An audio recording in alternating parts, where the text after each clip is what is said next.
नमस्कार, आप देख रहे हैं चर्चा में। आपके साथ मैं हूं पराक्रम सिंह शेखावत। भारत और श्रीलंका के बीच 2500 वर्षों से अधिक पुराने घनिष्ठ और बहुआयामी संबंध हैं जो सांस्कृतिक, धार्मिक और भाषाई विरासत पर आधारित हैं। पड़ोसी पहले यानी कि नेबरहुड फर्स्ट नीति के तहत भारत श्रीलंका का एक प्रमुख व्यापारिक, रक्षा और विकासात्मक भागीदार है। हाल ही में भारत ने श्रीलंका को आर्थिक संकट और चक्रवात की स्थिति से निपटने के लिए $450 मिलियन से अधिक की आर्थिक सहायता प्रदान की है।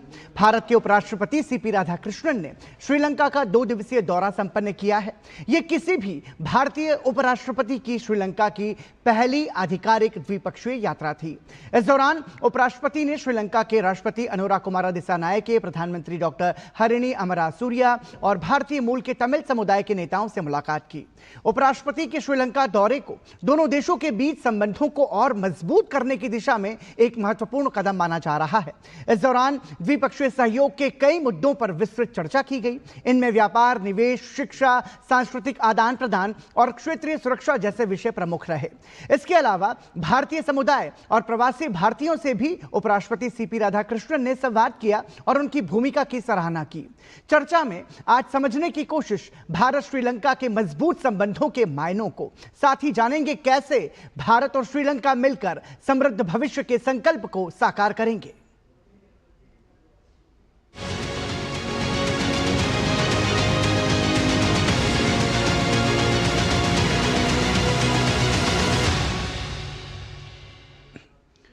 भारत के उपराष्ट्रपति सीपी राधाकृष्णन ने सोमवार को अपनी 2 दिवसीय श्रीलंका यात्रा संपन्न की। इस दौरे के मुख्य उद्देश्य में भारत और श्रीलंका के बीच द्विपक्षीय संबंधों को मजबूती देना और जारी विकास परियोजनाओं की समीक्षा मुख्य रूप से शामिल रहे। उपराष्ट्रपति ने श्रीलंका के नुवारा एलिया में भारतीय आवास परियोजना के तहत बने घरों का दौरा किया और लाभार्थियों से मुलाकात भी की। इस दौरान उन्होंने भारतीय मूल के तमिल समुदाय से भी मुलाकात की और संवाद किया। इसके साथ ही यह हम कह सकते हैं कि जीवन में आए बदलावों को करीब से उपराष्ट्रपति ने समझा। उपराष्ट्रपति ने कहा कि श्रीलंका में तमिल समुदाय के कल्याण के प्रति भारत की गहरी प्रतिबद्धता है और भारत सरकार लगातार उनके विकास के लिए काम कर रही है। उन्होंने बताया कि भारत अब तक 50,000 से ज्यादा घर तमिल परिवारों को उपलब्ध करा चुका है, जबकि चौथे चरण में 10,000 और घर दिए जाएंगे। सांस्कृतिक जुड़ाव को दर्शाते हुए उपराष्ट्रपति ने सीता अम्मन मंदिर और हनुमान कोविल में दर्शन किए। साथ ही इस दौरान उपराष्ट्रपति ने मंदिर के जीर्णोद्धार के लिए प्रधानमंत्री नरेंद्र मोदी द्वारा घोषित सहायता का भी उल्लेख किया, जो दोनों देशों की साझा विरासत को दर्शाता है। इससे पहले कोलंबो में उपराष्ट्रपति ने विभिन्न कार्यक्रमों में शिरकत की। श्रीलंका के नवनिर्वाचित राष्ट्रपति अनुरा कुमारा दिसानायके और प्रधानमंत्री हरिणी अमरसूरिया से मुलाकात की। इन बैठकों में व्यापार, शिक्षा और आपसी सहयोग बढ़ाने पर विस्तार से चर्चा हुई। वहीं उपराष्ट्रपति सीपी राधाकृष्णन का श्रीलंका दौरा एक तरीके से संपन्न हुआ है। उपराष्ट्रपति सीपी राधाकृष्णन ने श्रीलंका के राष्ट्रपति अनुरा कुमारा दिसानायके से मुलाकात की। दोनों नेताओं ने साझा इतिहास और सांस्कृतिक मूल्यों पर आधारित बहुआयामी भारत श्रीलंका संबंधों को और प्रगाढ़ करने के बारे में विस्तार से चर्चा की। उपराष्ट्रपति सीपी राधाकृष्णन ने पड़ोसी प्रथम नीति की दिशा में भारत की प्रतिबद्धता दोहराई। चर्चा में भारतीय आवास परियोजना और श्रीलंका में चक्रवात दैत्याघात से प्रभावित क्षेत्रों के लिए $45 करोड़ के पैकेज के अंतर्गत कार्यान्वित की जा रही परियोजनाओं सहित विभिन्न पहलों पर भी बातचीत हुई। तो हम ये कह सकते हैं कि भारत और श्रीलंका के संबंधों को नई ऊंचाई देने की दिशा में उपराष्ट्रपति सीपी राधाकृष्णन का यह दौरा अपने आप में महत्वपूर्ण है। और इसके साथ ही आपको बता दें कि उपराष्ट्रपति सीपी राधाकृष्णन ने श्रीलंका की प्रधानमंत्री डॉक्टर हरिणी अमरसूरिया से भी मुलाकात की और दोनों देशों के बीच पीपल टू पीपल संबंधों को बढ़ावा देने पर इस दौरान जोर दिया गया। तो ये महत्वपूर्ण है। दोनों देशों के बीच ऐतिहासिक संबंध रहे हैं।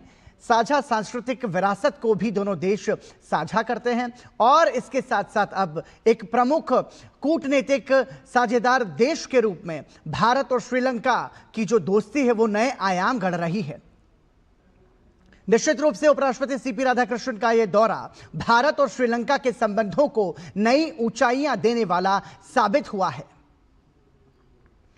और नेबरहुड फर्स्ट नीति के तहत भारत ने श्रीलंका को संकट के समय फर्स्ट रिस्पॉन्डर नेशन के तौर पर भी उसका हमेशा से साथ दिया है। यह भी अपने आप में महत्वपूर्ण है। तो चर्चा में आज यही समझने की कोशिश करेंगे कि कैसे भारत और श्रीलंका दोनों देश जो हैं वो एक दूसरे के साथ अपने संबंधों को और ज्यादा बेहतर बनाएंगे।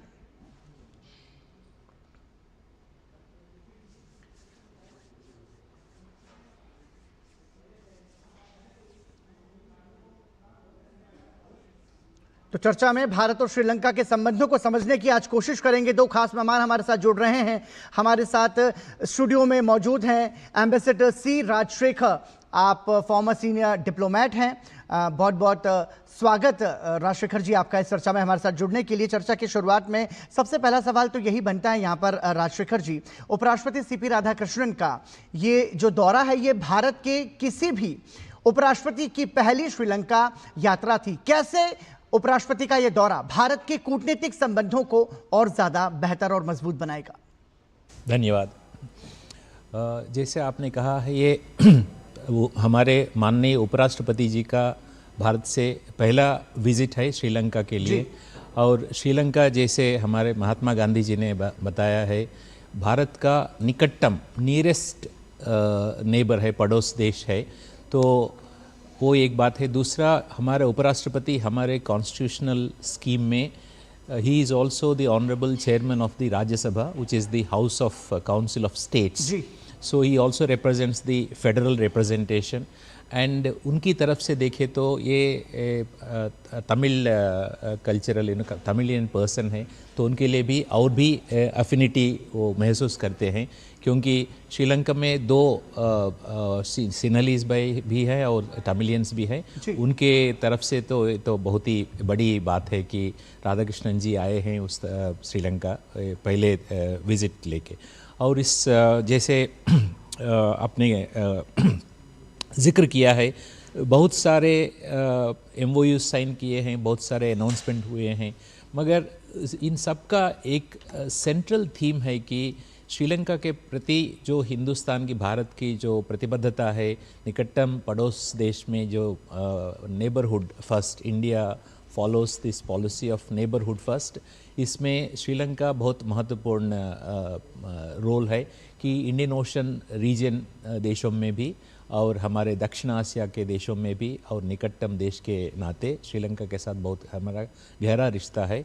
और उनके प्रति और एक बार ये विज़िट के द्वारा सद्भाव, स्नेह, मैत्री की भावना प्रोजेक्ट करना इसका में सेंट्रल पॉइंट है, क्योंकि उपराष्ट्रपति जी पॉलिटिक्स से भी ऊपर है जी।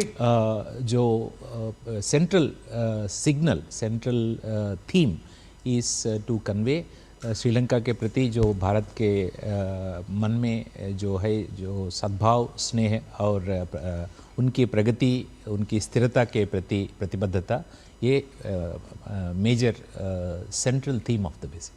इसके साथ साथ भारत के उपराष्ट्रपति ने श्रीलंका के नवनिर्वाचित राष्ट्रपति अनुरा कुमारा दिसानायके और प्रधानमंत्री हरिनी अमरसूरिया से भी मुलाकात की है। समझना चाहेंगे कि इस दौरान जो दोनों देशों के बीच में व्यापार, निवेश, शिक्षा और सांस्कृतिक आदान प्रदान को बढ़ाने पर जो चर्चा हुई है, उस चर्चा का क्या कुछ महत्व है?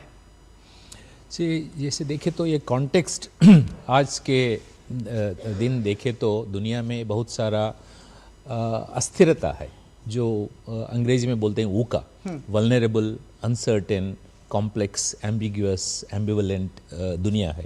इसमें कुछ चीज़ें स्थिर हैं, बहुत सारे अस्थिर हैं। क्या स्थिर है बोले तो भारत को जो श्रीलंका के प्रति जो प्रतिबद्धता है, जो सद्भाव है, स्नेह है, जो कमिटमेंट है, ये India Sri Lanka friendship is one constant. So ये एक बात है। और जो पश्चिम एशिया में जो हो रहा है हलचल, उससे जो पॉलिटिकल सिक्योरिटी और इकोनॉमिक सिक्योरिटी के मामलों में कैसे हिंदुस्तान और श्रीलंका जो फ्रेंडली फ्रेंडशिप दोस्ताना जो कैसे निभाना है, कहाँ कहाँ कोऑपरेशन मुमकिन है, तो इन बातों में भी चर्चा हुई है। और बहुत सारे अनाउंसमेंट हुए हैं। अनाउंसमेंट में देखें तो ये पहले है कि जो वहाँ के जो तमिल कम्युनिटी है उनको छठा 6th जनरेशन तक हमारे OCI overseas citizen of India जो कार्ड का जो एलिजिबिलिटी अनाउंस किया है जी। और बहुत सारे वहाँ घर बना रहे हैं। तो इस फेज़ 3 में 4000 घर और पहले 50,000 घर बन चुके हैं और 10,000 बन रहे हैं। तो एक सिंबल है हमारे भारत के जनता की तरफ से उनके लिए। और ट्रेन सर्विसेज रिजम्पशन हुए हैं नॉर्दर्न रेलवे के, और 3 ब्रिजेस का इंस्टॉलेशन हुआ है। बिल्कुल, तो बहुत सारी विकास से जुड़ी हुई परियोजनाएं भी हैं उनके जनता के लिए। बिल्कुल, और हमने ये भी देखा कि श्रीलंका के संकट के समय भी भारत ने फर्स्ट रिस्पॉन्डर की भूमिका निभाई है। इस चर्चा में हमारे साथ हमारे दूसरे खास मेहमान जुड़ चुके हैं, प्रोफेसर हर्षवर्धन पंत। आप वाइस प्रेसिडेंट है ORF के। बहुत बहुत स्वागत प्रोफेसर पंत। अगला सवाल आप ही से, जैसा कि जिक्र किया यहाँ पर राजशेखर जी ने कि श्रीलंका में जो तमिल समुदाय के लोग हैं उनको हाउसिंग प्रोजेक्ट के तहत, इंडियन हाउसिंग प्रोजेक्ट के तहत घर सौंपे गए हैं, इसका क्या कुछ महत्व है भारत के लिहाज से? देखिए, इसका सबसे बड़ा महत्व भारत के लिहाज से ये है कि भारत की जो श्रीलंका के साथ भारत के जो संबंध हैं वो सिर्फ सामरिक तरीके से नहीं समझे जाने चाहिए। उसमें जो ह्यूमैनिटेरियनिज्म का, उसमें जो पीपल टू पीपल कनेक्ट का जो टच है वो बहुत बहुत महत्वपूर्ण है कि तमिल लोग दोनों तरफ जो हैं उनके बीच में कनेक्टिविटी, उनके बीच में संवाद, उनके बीच में जो संबंधों को और कैसे दोनों देश बढ़ावा दे सकते हैं, इसकी दिशा में भारत ने कदम उठाया है। और जितनी भी आज परियोजनाओं की घोषणा हुई है उसमें इसका बहुत बड़ा पुट हमको नजर आता है। तो मुझे लगता है ये जो पीपल टू पीपल एस्पेक्ट है इन संबंधों का, उसको बढ़ावा देने की कोशिश ये विजिट ज्यादा कर रही है। इसके साथ ही प्रोफेसर पंत, हमने देखा कि उपराष्ट्रपति ने नुआरा एलिया का दौरा किया और इस दौरान भारतीय समुदाय के लोगों के साथ भी बातचीत की, तमिल समुदाय के लोगों के साथ भी बातचीत की। भारत की और श्रीलंका का जो सांस्कृतिक संबंध है वो 2500 वर्षों पुराना संबंध है। ऐसे में ये दौरे के साथ साथ ये बातचीत इन संबंधों को कैसे और प्रगाढ़ बनाएगी? देखिए, जो हमारे संबंध रहे हैं वो, जैसा आपने जिक्र किया, बहुत पुराने रहे हैं, एंशंट हैं, और उनको आज के संदर्भ में और ज्यादा मोमेंटम देने की जरूरत भारत को और श्रीलंका की सरकारों को लगती रही है और इसी तरफ प्रयास भी होता रहा है। लेकिन अगर हम उसको एक इंडियाज नेबरहुड फर्स्ट पॉलिसी के तहत समझें तो भारत ने हमेशा एक कोशिश करी कि जो भी परेशानी जब भी श्रीलंका को हो तो भारत वहां पर खड़ा रहे। एनर्जी क्राइसिस जो अभी आया हुआ है उसमें भारत की जो भूमिका रही है श्रीलंका की मदद करने में बाकी पड़ोसी देशों के संदर्भ में, उसको देखते हुए मुझे लगता है ये बात बिल्कुल स्वाभाविक है कि जब तक लोगों के बीच में कनेक्टिविटी नहीं बनेगी, जब तक लोगों के बीच में कनेक्ट नहीं बनेगा और उसको बढ़ावा नहीं दिया जाएगा, तब तक भारत और श्रीलंका के संबंध अपने पूरे पोटेंशियल को नहीं पा सकते। उसी की कोशिश मुझे लगता है इस विजिट के दौरान दिखाई पड़ रही है। इसके साथ साथ राजशेखर जी, हम ये भी देख रहे हैं कि प्रधानमंत्री नरेंद्र मोदी का फोकस ब्लू इकोनॉमी को बढ़ावा देने पर भी रहा है। भारत के विजन महासागर की यदि हम बात करें तो उसकी सार्थकता में श्रीलंका की भूमिका कितनी महत्वपूर्ण है? तो जुड़कर भारत और श्रीलंका बहुत सारे कर सकते हैं। ख़ास तौर पर ये जो आपने जिक्र किया है ब्लू इकोनॉमी में, इसका सागर है security and prosperity for all. तो इसमें जो अभी तक जो टैप नहीं किया है पोटेंशियल बहुत सारा, जो बहुत फिशरीज़ में भी है और दूसरा जो मिनरल एक्सप्लोरेशन में भी हो सकता है। तो इन मामलों में जुड़कर भारत और श्रीलंका के बीच में बहुत पोटेंशियल जो है उसका विस्तार में बातचीत हुई है। और उसमें एक झगड़ा होता था कि जो फिशरमैन उनका जो हमारे जो कुछ लोग उस तरफ जो पकड़े जाते हैं उस पर भी बातचीत हुई है। फिशरमैन का जो मामला है जो ह्यूमैनिटेरियन के एंगल से करने के लिए, और ब्लू इकोनॉमी तो अभी शुरुआत है, बहुत सारा इसमें भी पोटेंशियल है दोनों देश को उसके फ़ायदा उठाने के लिए। बिल्कुल ठीक है प्रोफेसर पंत, एक स्वाभाविक प्रश्न यहाँ पर ये उठता है कि चाहे हमारे व्यक्तिगत जीवन की बात हो या परिस्थिति की वजह से जो हालात बने उसकी बात हो, हम ये देखते हैं कि संकट के समय में जो हमारा साथ देता है, जो सबसे पहले हमारी मदद के लिए आकर के खड़ा होता है, वो हमारा बहुत खास होता है और उसे हम कभी भी नहीं भूलते। ऐसे में श्रीलंका को संकट के समय में जो भारत ने फर्स्ट रिस्पॉन्डर नेशन के तौर पर जो भूमिका निभाई है, ये कैसे भारत और श्रीलंका के संबंधों को मजबूती प्रदान करती है? देखिए, ये मुझे लगता है सबसे महत्वपूर्ण इशू रहा है भारत और श्रीलंका के संबंध में। हमने लगातार ये देखा, जब जब मुसीबत आई श्रीलंका के ऊपर, भारत श्रीलंका के लोगों के साथ कंधे से कंधा मिलाकर खड़ा रहा है। अभी जब इकोनॉमिक क्राइसिस था, जिस देश के कारण वो इकोनॉमिक क्राइसिस आया था, वो देश वहाँ पर एब्सेंट था। भारत ने बढ़ चढ़कर ये कोशिश करी कि श्रीलंका की इकोनॉमी बैक ऑन ट्रैक आए, और उसके बाद कैसे वहाँ पर बदलाव आया उसका भी हमने नमूना देखा। भारत और श्रीलंका के संबंध कैसे और प्रगाढ़ बने पिछले कुछ सालों में, ये हमने देखा। फिर अभी जो एनर्जी क्राइसिस आया है, उसमें भारत कंधे से कंधा मिलाकर खड़ा हुआ है। ये भी एक तरह से भारत की नेबरहुड फर्स्ट पॉलिसी का नमूना है। परंतु इसमें जो भारत और श्रीलंका के बीच में आंतरिक संबंध हैं, जो पीपल टू पीपल कनेक्ट है, उसका भी एक नमूना हमको देखने को मिलता है कि भारत ने हमेशा श्रीलंका को एक ऐसा अपना पड़ोसी देश समझा है जहां पर हमारे बीच में कोई भी छोटे मोटे विवाद हों, लेकिन जब संकट की घड़ी आती है तो दोनों देश एक साथ होकर उस संकट का सामना करने को खड़े रहते हैं। बिल्कुल ठीक है, क्योंकि श्रीलंका में जिस तरीके से चक्रवाती तूफान दितवा आया था और उसमें भारत ने जो प्रयास किया था, वो अपने आप में महत्वपूर्ण भी है, उल्लेखनीय भी है, और श्रीलंका ने इसके लिए भारत का आभार भी जताया है। इसी के साथ यहां रुक रहे हैं एक छोटे से ब्रेक के लिए, तुरंत लौट रहे हैं।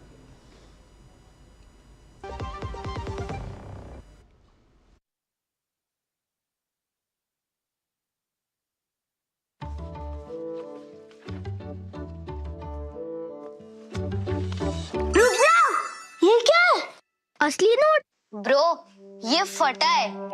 सुन, कते फटे या पुराने नोट को बैंक ब्रांच में एक्सचेंज कर सकते हैं। वाओ, नया नोट मिलेगा? हाँ, जिससे तू हमें पिज्जा पार्टी देगा। आरबीआई कहता है, स्मार्ट बनो, कूल रहो।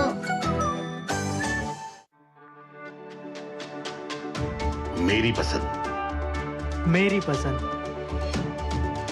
मेरी पसंद, मेरी पसंद, हमारी पसंद। हम सबकी पसंद। मजबूत देश का मजबूत सरिया हो गया स्टील। ब्रेक के बाद एक बार फिर आपका स्वागत। आप देख रहे हैं चर्चा में। भारत और श्रीलंका के मजबूत होते संबंधों पर हम यहां पर चर्चा कर रहे हैं। हाल ही में उपराष्ट्रपति सीपी राधाकृष्णन ने 2 दिवसीय श्रीलंका का दौरा अपना संपन्न किया है। अगला सवाल मेरा एम्बेसडर राजशेखर जी आपसे। सर देखिए, भारत और श्रीलंका के संबंधों की हम बात कर रहे हैं, लेकिन हमने ये भी देखा कि श्रीलंका एक ऐसा देश है जिसका चीन का प्रभाव जिस पर बहुत ज्यादा है। तो भारत अपने सामरिक और रक्षा संबंधों को कैसे संतुलित कर रहा है इस कूटनीति के बीच में? तो कभी भी जो पड़ोस देश हैं वो भाई जैसा है जी, जो भाई से भी शायद ज़्यादा ही है। जो पड़ोसी पड़ोसी है, क्योंकि भाई दूर दूर में है तो पड़ोसी कोई जो संकट में जो तुरंत जो रेस्पॉन्ड कर सकता है। तो ये भारत और श्रीलंका के बीच में ये निकटतम, जैसे इसीलिए मैंने तो शुरुआत में ही किया है, जैसे महात्मा गांधी ने बोला है, निकटतम पड़ोस देश है। सो नियरेस्ट नेबर बहुत अमॉन्ग ऑल दी दुनिया भर के देशों में के बीच में। इसलिए चीन के साथ और बाकी देश के साथ भी कई सारे रिश्ते हो सकते हैं, मगर जो निकटतम पड़ोस के साथ जो होता है वो बहुत ही खास होता है। तो वो ये साबित होता है सालों से, 2000 सालों से हमारा जो रिश्ते हैं, जो पीपल टू पीपल हैं, जो कल्चरल हैं, जो एक्सचेंजेस है, म्यूचुअल अंडरस्टैंडिंग है, जैसे प्रोफेसर पंत साहब ने बताया कि जो संकट में जैसा भारत खड़ा हो गया है, तुरंत जवाब दिया है, तो वो भारत का महत्वपूर्ण वो रोल है, जो वो तो कोई दूसरा से कंपेयर करने के लिए और कंट्रास्ट करने के लिए, तुलना के लिए गुंजाइश ही नहीं है। जो भारत है जो तुरंत निकटतम है, तो इसलिए बहुत सारे सेक्टर्स में हमारा कोऑपरेशन चालू है। जैसे इस बार भी उनके वहाँ के लोगों की ईज़ ऑफ लिविंग के लिए बहुत सारे कदम उठाया है भारत ने, जो वहाँ के हेल्थ के लिए, स्किल डेवलपमेंट के लिए, जो हेल्थ के लिए वहाँ डिस्ट्रिक्ट जनरल अस्पताल मुलायतीव में जो कंस्ट्रक्शन की MOU के दस्तखत हुआ है, और वहाँ के महिलाओं को बातिक ट्रेनिंग सेंटर में वहाँ के महिलाओं के एम्पावरमेंट के लिए जो पूर्वी ईस्टर्न प्रोविंस के महिलाओं के लिए, और वहाँ के जो प्रीमेच्योर बेबी उनके के लिए एक बेस अस्पताल बनाया है। जैसा जो उनके बारे में उनके जनता के लिए उनके प्रायोरिटीज से उनको जो चाहिए, जो इसमें कोई ट्रांजैक्शनल नहीं है। ये जो है जो पीपल टू पीपल जो स्नेह सद्भाव मैत्री की जो ये रिश्ता है, ये ट्रांजैक्शन नहीं है, ये सदियों से आते हुए हमारे खास रिश्ते हैं। ये इस उपराष्ट्रपति जी के यात्रा से ये और गहरा होते हैं और एक बड़ा महत्वपूर्ण ये चैप्टर शुरू होता है। बिल्कुल ठीक है। इसके साथ साथ प्रोफेसर पंत, श्रीलंका की अर्थव्यवस्था को सुधारने में भारतीय निवेश और पर्यटन, क्योंकि बहुत सारे लोग श्रीलंका पर्यटन के लिए भी जाते हैं भारत से भी, ऐसे में ये कैसे मजबूत करते हैं श्रीलंका के इंजन को? क्योंकि यहाँ पर सवाल ये है कि हमने श्रीलंका की जो बुरी स्थिति थी उसको सुधारने के लिए जो आर्थिक सहायता दी, वो भी एक बहुत बड़ा सहारा बनकर उभरा है श्रीलंका के लिए।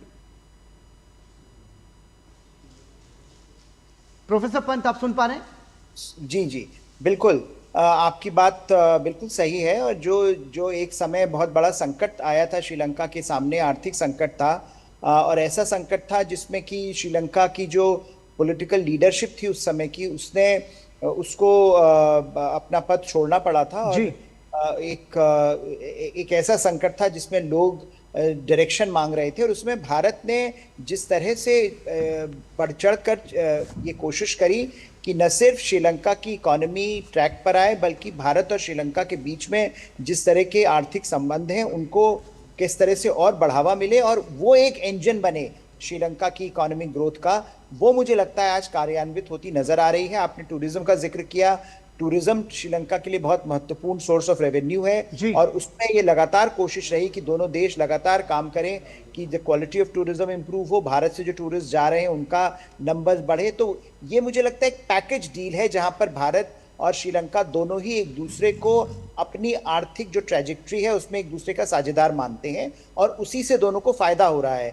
जब जब दोनों के बीच में डाइवर्जेंसेस बढ़ी हैं, दोनों को नुकसान हुआ है, जब जब दोनों साथ आए तब तो दोनों को फायदा हुआ है। मुझे लगता है पिछले दशक में हमने ये बात आत्मसात, दोनों देशों ने इस बात को आत्मसात किया है, और उसका नतीजा श्रीलंका को आज ये मिल रहा है कि वहाँ पर पॉलिटिकल स्टेबिलिटी है, इकोनॉमिक स्टेबिलिटी है, और एक दूरगामी जो श्रीलंका की अभी लीडरशिप है वो एक बहुत बैलेंस तरीके से अपनी विदेश नीति को आगे बढ़ा रहे हैं, और भारत की जो सेंसिटिविटीज़ हैं उनकी केयर करते हैं, उसको अपने ध्यान में रखकर अपनी विदेश नीति में भारत को एक इम्पॉर्टेंट वेक्टर बनाकर आगे बढ़ रहे हैं, और उसका जो एफर्ट है, उसका जो कॉन्सिक्वेंस है, उसका जो रिजल्ट है, वो मुझे लगता है दोनों ही देशों के लिए बेहतर साबित हो रहा है। इसके साथ साथ राजशेखर जी, हम ये भी देख रहे हैं कि दोनों देशों के बीच कनेक्टिविटी परियोजनाओं पर विशेष जोर दिया जा रहा है, जैसे नौका सेवा, ऊर्जा ग्रिड लिंक और पुल निर्माण।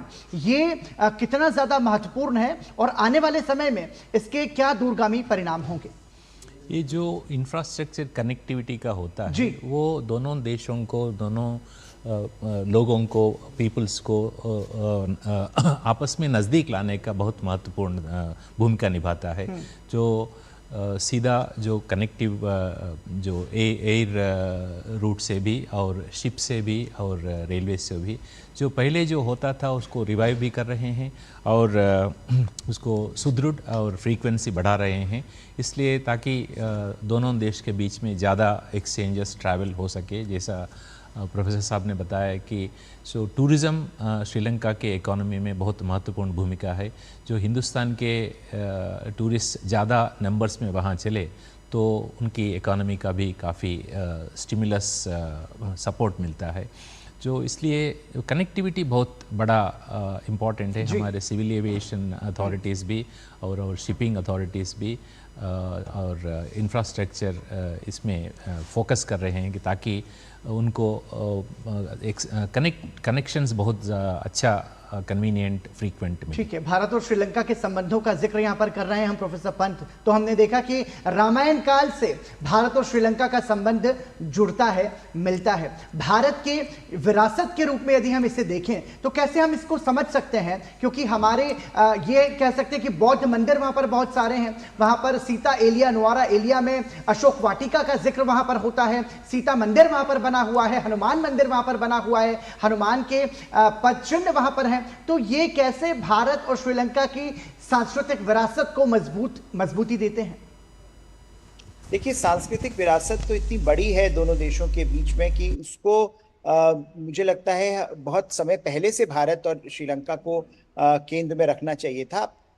पिछले दशक में हमने देखा है कि इस पर पुरजोर काम हुआ है और इस काम का नतीजा ये है कि दोनों देश आज और ज्यादा नजदीक आ रहे हैं और दोनों देशों के बीच जहां सामरिक तरीके से तौर पर नेतृत्व के तौर पर एक सामंजस्य बढ़ा है, वहीं पर लोगों के बीच में ये जो सांस्कृतिक हमारी जो हेरिटेज है, एंशिएंट हेरिटेज है, इसको लेकर एक गर्मजोशी है और उस गर्मजोशी के साथ ये संबंध आगे बढ़ रहे हैं। तो मुझे लगता है इसके दूरगामी परिणाम होंगे कि अगर हमारे बीच में कोई छोटे मोटे विवाद भी हैं तो वो बड़े नजर नहीं आएंगे अगर हम इसको अपनी सांस्कृतिक जो हेरिटेज है उसके परिदृश्य में समझने की कोशिश करेंगे। ठीक है, और बहुत संक्षेप में एक आखिरी सवाल मेरा इस चर्चा से जुड़ा हुआ कि भारत और श्रीलंका के बीच मछुआरों का एक बड़ा मुद्दा रहा है, आप कैसे समझेंगे कि इसका समाधान भी अब क्या ऐसी यात्राओं के माध्यम से हम संभव होता हुआ देख पाएंगे? प्रोफेसर पंत जी बिल्कुल, देखिए वो मुद्दा बहुत सालों से है, बहुत दशकों से है और वो मुद्दा दोनों ही देशों के लिए एक बड़ा सेंसिटिव मुद्दा है। लेकिन मुझे लगता है उसके लिए जो सेंसिटिविटी चाहिए उस मुद्दे को हम ज्यादा बड़ा ना बनने दें और दोनों ही देश लगातार एक कॉन्वर्सेशन एक दूसरे के साथ लगातार करते रहें कि वो उस मुद्दे से जहाँ जो हमारे मछुआरा समाज है उसको ज्यादा परेशानी ना हो। तो मुझे लगता है जो हमने पिछले कुछ सालों में देखा कि दोनों ही सरकारें बड़ी एक कांस्टेंट एफर्ट इस तरफ डाल रही हैं कि ये जो एक मुद्दा है, ये लोकल मुद्दा एक तरह से दोनों देशों के संबंधों को डिरेल ना करे और दोनों के बीच में एक संवाद बना रहे, जिसको इसमें जो जिस तरह की भी कार्रवाई की जरूरत है उसको आगे बढ़ाए। तो मुझे लगता है निश्चित रूप से भारत और श्रीलंका के संबंध नई ऊंचाइयों को छू रहे हैं और उपराष्ट्रपति सीपी राधाकृष्णन का ये दौरा इन संबंधों को और प्रगाढ़ करने में महत्वपूर्ण भूमिका निभा रहा है। बहुत बहुत धन्यवाद प्रोफेसर पंत और राजशेखर जी इस चर्चा में हमारे साथ जुड़ने के लिए। जब आप श्रीलंका जाते हैं भारत से तो विमान में आपको जो पायलट है वो बताते हैं कि नीचे राम सेतु आप देख सकते हैं ऊपर विमान से। तो ये हमारे सांस्कृतिक संबंध श्रीलंका के साथ रहे हैं और वसुधैव कुटुंबकम की नीति को साकार करते हुए भारत एक महत्वपूर्ण भूमिका निभाता है इन संबंधों को और मजबूती देने में। इसी के साथ चर्चा को यहीं विराम देते हैं। बहुत बहुत धन्यवाद।